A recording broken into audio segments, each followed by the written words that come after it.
Stanford grad students Jerry Yang and David Philo like spending hour after hour discovering interesting places on the internet.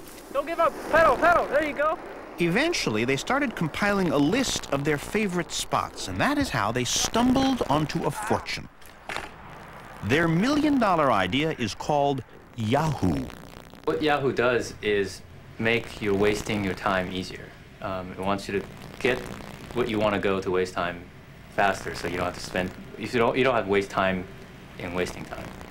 You got that? You see, with so many things to do, thousands and thousands of choices, the obvious problem is how do you find anything in here?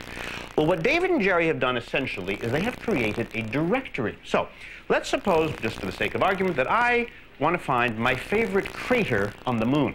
So I go to Yahoo and I look up science. This is sort of a science thing. There's science, and under science it says CS, biology, astronomy, because the moon would be astronomical. So boom, I push astronomy, see a little clock, tick, tick, tick, tick, tick, and now I'm on astronomy. And we come up with now a whole list of astronomical things in alphabetical order. So I got clubs, comets, companies, conferences. See, this just keeps working like some kind of telephone book. And oh, look, pictures. Lunar astro photographs, which seems about right. So I just click right here, plink. And there they are, a whole set of pictures of the moon. And here is my crater, right here.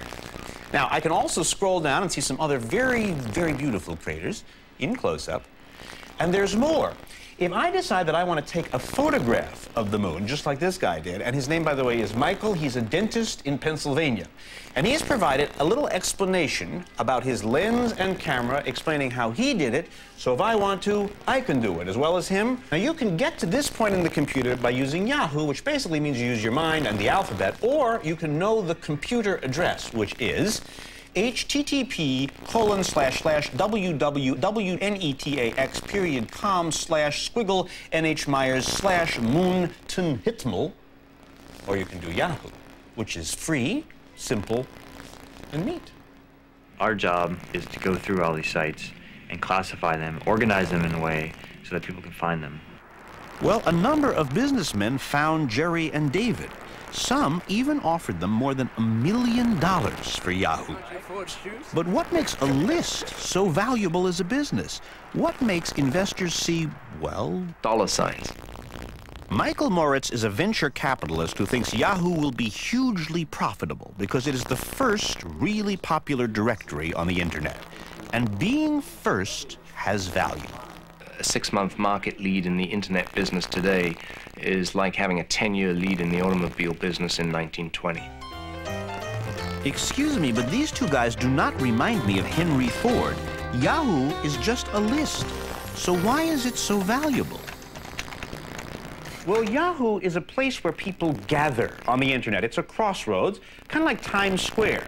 And you know what you find in Times Square? Lots of people down there on the street.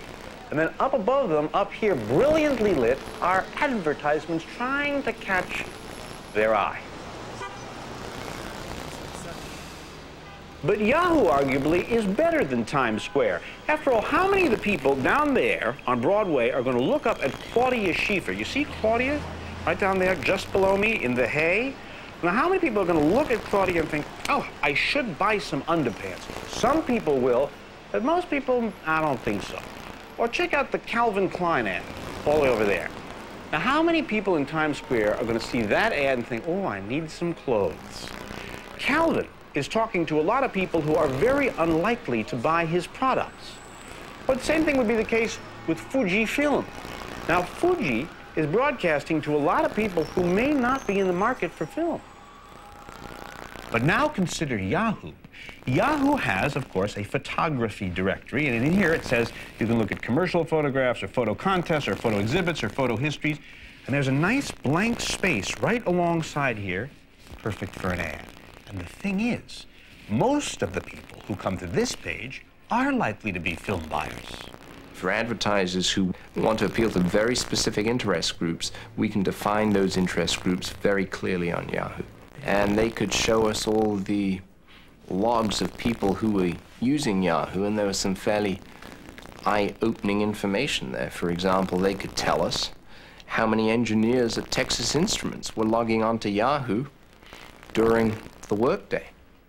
So if I were at Texas Instruments and I was using my Yahoo time to check out, say, a car, let's suppose I decided I wanted to buy a Buick.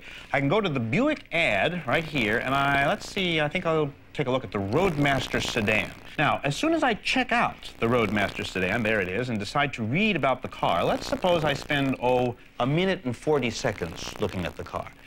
The people who provide me with this information can watch me watching this ad. And they know how long I've been watching. And that information, too, can be very valuable.